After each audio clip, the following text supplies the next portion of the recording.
You think it's going to be easy for a Buhari government to probe the Obasanjo administration, politically speaking? What makes it not to be easy? Well, I mean, if you are probing to one government, you should be probed. And anybody who thinks he should probe must also be willing that other people will probe him. So if Obasanjo's government deserves to be probed, he will be probed. I mean, I don't see anything wrong in probing any government that has taken Nigerian people's money. The money does not belong to Buhari. The money belongs to Nigerian people. Because, I mean, the reason why I asked this question is because lately there have been accusations from the opposition and the critics of the Buhari government that most of the anti-corruption fight that we see these days are simple witch hunt. And in fact, just like Chief Anika, who just left that seat, said, was that there's been a lot of witch hunt within the Buhari government. Wouldn't it look like it was a witch hunt? Because just like a lot of critics will say, anybody, just like yourself, when you move into the APC, they believe that when you move into the APC, you suddenly become a saint. You're no longer a sinner or a fraudulent person. No.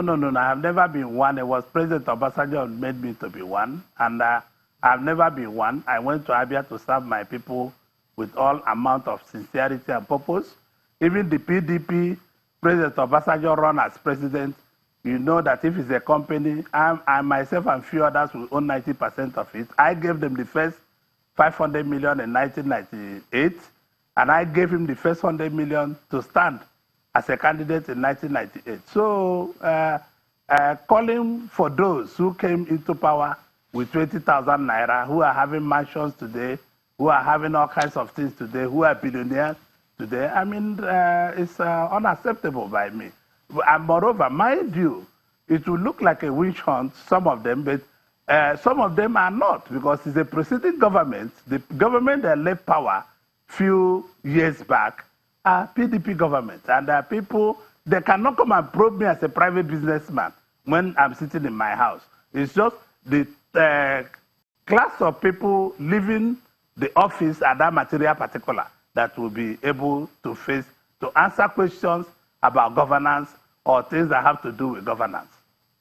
Do you think there was huge corruption under the Obasanjo administration in terms of power? There was a huge corruption, not only under Obasanjo's government in terms of power. I remember I wrote him a letter telling him when he said all governors are corrupt, I said, except me, that he should look at his table. I can republish that letter next week. You will see it. I say, except me, that all people who are talking about corruption, that the corruption was under his table in Asorok. And that is a statement of fact. That letter was written, and I sent it to him. And it was first publicized by this day newspaper. And I can still repeat it in national newspapers and national televisions next week, if you doubt that letter. So I think the Nigerian people were a lot of deceived by telling them, by even selling our national assets. For me, if I am to say, we go back to review the sales of our public assets that were sold. They were not properly done. Those were dashed to people who were loyal to President Obasanjo. If I may ask you pointedly, what exactly is the problem with electricity in Nigeria? Is it an impossible task? Well, electricity is not an impossible task. If anybody is careful about electricity, you can know today, when President Obasanjo was there, we had only 2,000 and some change megawatts. But today we have gone up to 7,000 megawatts, and nobody is talking about it. And it is just very unfortunate that people continue to talk about electricity. In a country, Nigeria, we should not be talking about electricity today. Electricity is supposed to be a thing of the past, during where we are today. South Africa, in our backyard here, are generating approximately 58,000 megawatts, and it's not even enough for them. This country is supposed to generate about 60,000 megawatts. So even at 7,000, 3 times what President Obasanjo was generating, we are still very behind. Okay, let me quickly come to this very interesting matter. The movement created by former President Olusegun Obasanjo, CNM, had transformed into a political party, the ADC. Are you afraid that that may be a threat to your to the Buhari government, the APC party also? No. I'm not afraid it's going to be a threat because Obasanjo always wants to serve himself. He's not serving the people. People don't know. Obasanjo is only thinking for himself. He's not thinking about masses of Nigeria. I know him better than most Nigerians know him. He knows I know him. I know him on the tops of Washington. I know him on the tops of UK. And I know him very well. He has a lot of things under his table.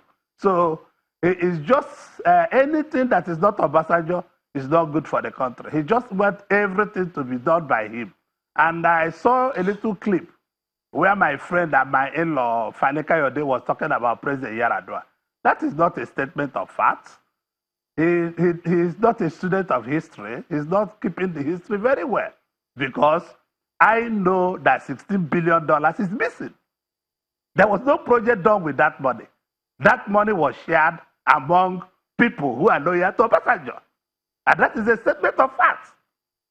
Well, those are your words, Governor Kalu, because, I mean, those are big allegations. When you said the monies we're talking about here were shared, we are looking for that money, though, because the government is raising the issues. But as a former governor, you must know a lot. If you tell Nigerians the truth, who are those who share this money?